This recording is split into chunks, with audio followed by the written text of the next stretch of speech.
Harry and Meghan, and there's all this crap that comes out all the time because it's obviously in their interest that there is this meeting between Harry and his father. But if you're the royal family, and I know this for a fact from talking to people close to them, right, there's a lot of wariness about this, right? They don't trust them. They run out of ideas. They can't really more work for Netflix or Spotify or any of the main streamers.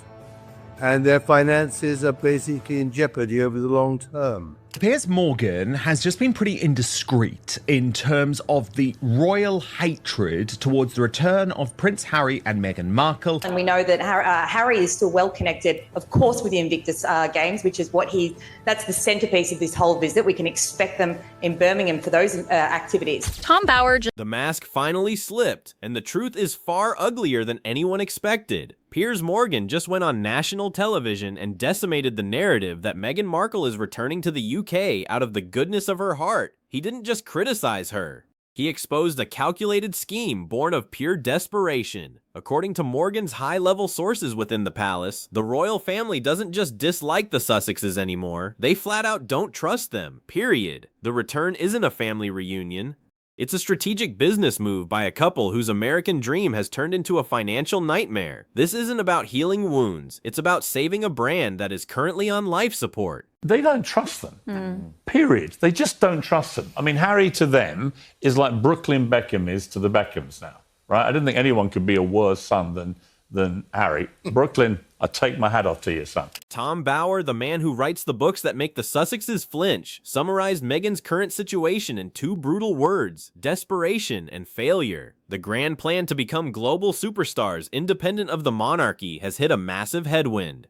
Their Spotify deal is gone, the Netflix golden ticket is shrinking by the day, and their projects are stalling or vanishing into thin air. The reality is that Meghan is someone who is desperate for fame, recognition, and most importantly, the massive amounts of money required to maintain her lifestyle. Without the royal connection, they are just another couple in California with an expensive mortgage and a dwindling bank account. Well, I think you can summarize it in 2 words: desperation and failure.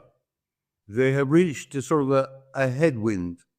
They run out of ideas. They can't really more work for Netflix or Spotify or any of the main streamers. And their finances are basically in jeopardy over the long term. And Meghan is someone who is desperate for fame. She's desperate for recognition. She's desperate for money, of course, and status. The numbers behind their California lifestyle are staggering and provide the real motivation for this sudden urge to return to Britain. Experts estimate they are burning through roughly $3 million a year just to exist at their current level. Between the massive mansion and the round-the-clock private security they insist on, they need to earn $4 or $5 million annually just to stand still. For years, the only thing they had to sell was their own family, but that well has finally run dry.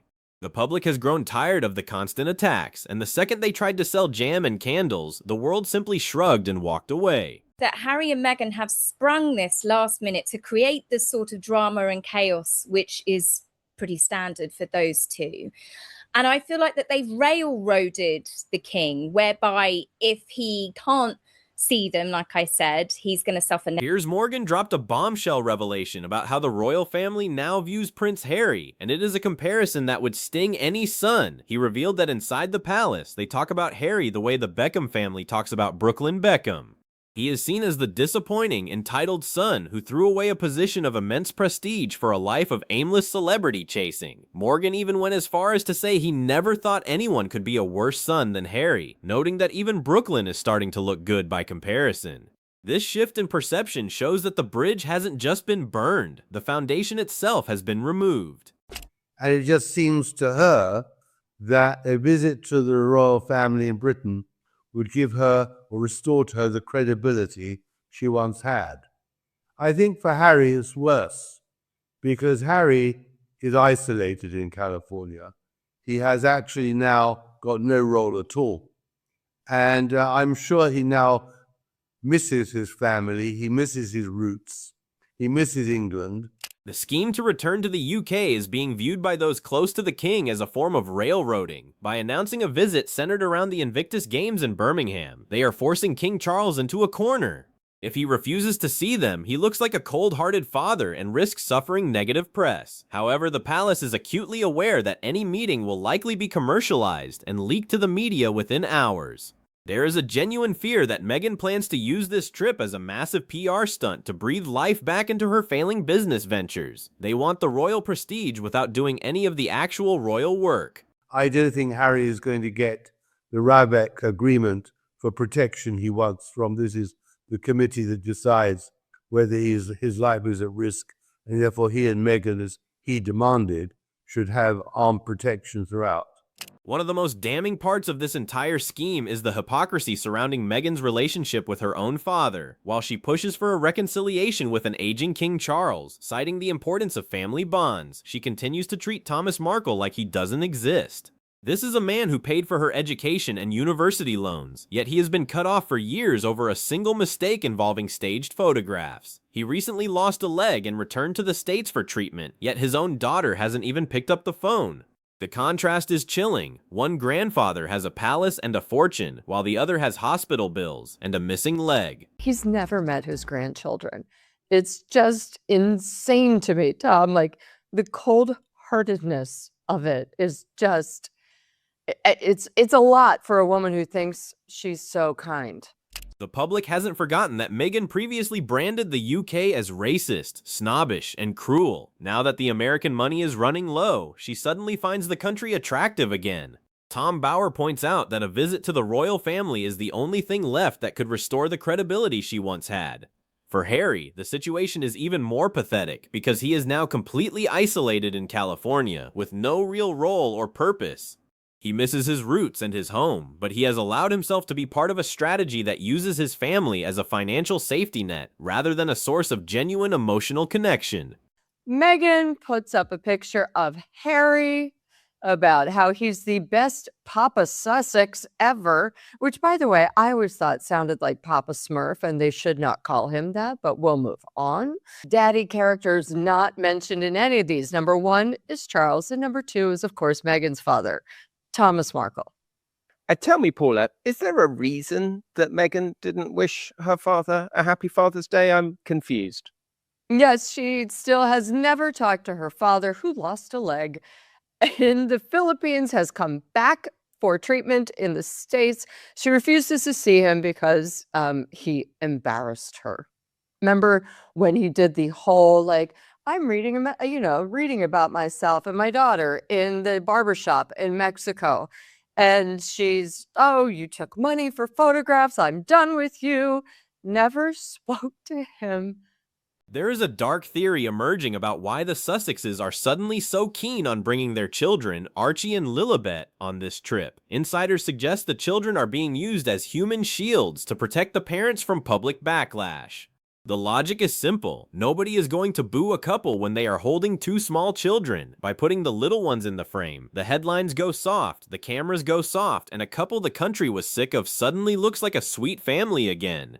It's a calculated move to use emotional blackmail against a king who desperately wants a relationship with his grandchildren. His reporting is much closer to the truth than Bronte's, because he's basically saying, look, I know for a fact... And as I say, he was out partying with Edo and Beatrice the other day. He is friends with Camilla. I know for a fact that the royals don't want these two coming back, that they're not looking forward to it, and actually confirming the report that I made earlier this week, that there is genuine fear that Meghan is going to use the trip to try and save her failing business. The level of distrust within the palace is so high that even the existence of certain family moments is being questioned. Recently, a royal reporter claimed there is a secret photograph of the late Queen Elizabeth holding Lilibet during a private birthday party. However, almost nobody in the inner circle buys this story. If such a photograph existed, it would be the most valuable royal image on Earth. Given Meghan's track record, people believe that photo would have been on the front page of every magazine, or even on a jar of jam, the moment the Queen passed away. The idea that she would sit on such a valuable asset is considered laughable by those who know her. And so he is minded to want to meet the children. And that does seem to be, I don't know if you agree with me, but that seems to be the fundamental difference in position between William and Charles. William does not believe there should be any meetings whatsoever, Lady C, because that provides a risk to the institution and the monarchy in the future, because William knows full well that Harry and Meghan will try and commercialise that meeting. Charles might still know that, but it's not going to change his mind because he believes he should have a relationship with his grandchildren. The late Queen was reportedly very nervous about being alone with Harry and Meghan during their last visit because she had been burned by the constant leaking of private information. She allegedly refused to allow professional photographs to be taken because she didn't want them used for commercial gain. This is the core of the trust issue that Piers Morgan keeps highlighting. Every private conversation, every hug, and every tear is viewed by the Sussexes as content for their next media deal. How do you welcome home a son who views his family's private life as a commodity to be sold to the highest bidder? You know, I reported before it was announced, before Meghan had decided to go with the children, I reported that there was no schedule, there was nothing on Charles's schedule for Harry, and that he was not planning on seeing Harry. Now, there still is nothing on his schedule. However, I agree with you. I think if the kids come, as we all know they're being used for emotional blackmail, that he will try to see the children. You and I also both know that there's no way Meghan's letting them go anywhere without her. Piers Morgan's insights carry weight because of who he socializes with behind closed doors. He is known to be friends with Queen Camilla and runs in the same social circles as Princess Beatrice and Eugenie. When he says the people inside the palace are dreading this return, he isn't guessing. He is reporting the atmosphere from the rooms most people never see. The bone-tired weariness he describes is the result of years of drama, chaos, and betrayal. The royals aren't looking forward to this.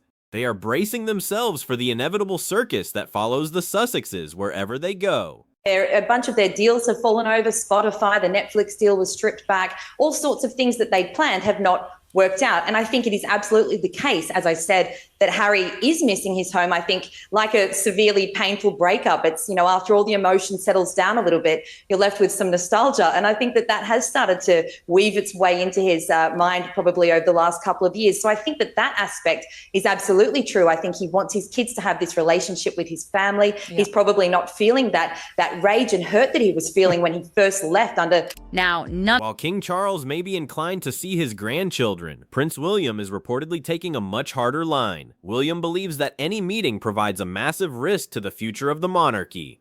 He knows full well that Harry and Meghan will attempt to commercialize any interaction to boost their failing brand. The rift between the brothers is no longer just a sibling rivalry. It's a matter of institutional survival. William is focused on building the future of the throne and protecting his wife Catherine from the unnecessary stress that always accompanies a visit from the California contingent.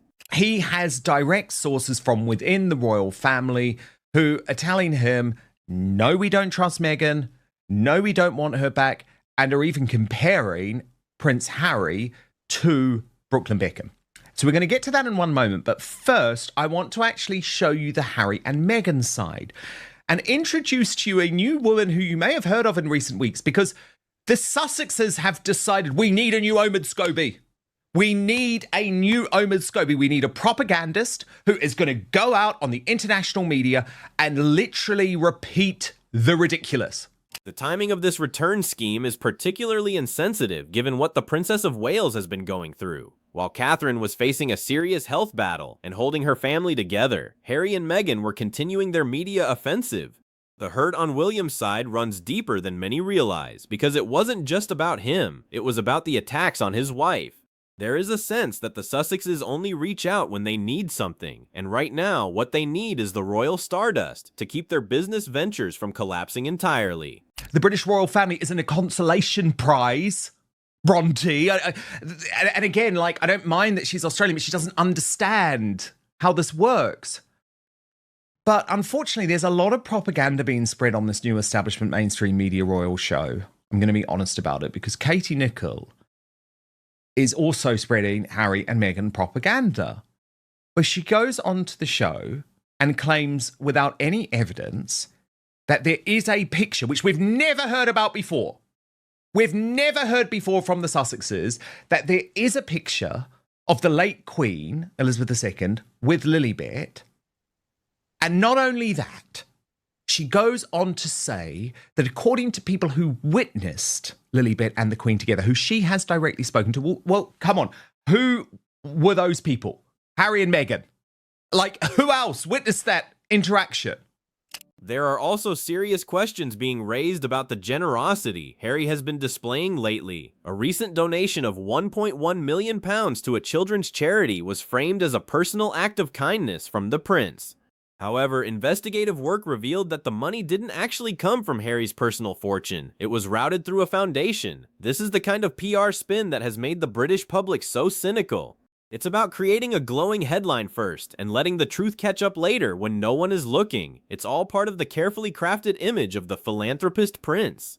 Back in 2022, and there was a little birthday party for Lilibet, and Meghan and Harry wanted the Queen to be there, and the Queen agreed to go, and Harry and Meghan really wanted a photograph of the Queen with the children.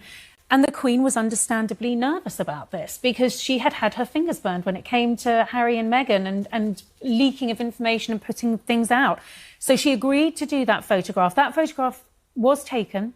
It has never been seen. I don't think it will ever be seen. Let's hope not, because it will be I'm not so sure of that. I'm not convinced. Well, it might. Well, the photo was taken, and I think the point is actually just going back to that moment. I was told by someone who witnessed that moment that there was a lovely bond between Lilibet. Piers Morgan. Harry's reputation is also facing a heavy battering in the legal world. During his testimony in a case against the media, he made statements that were later shown to be questionable regarding his relationship with a journalist.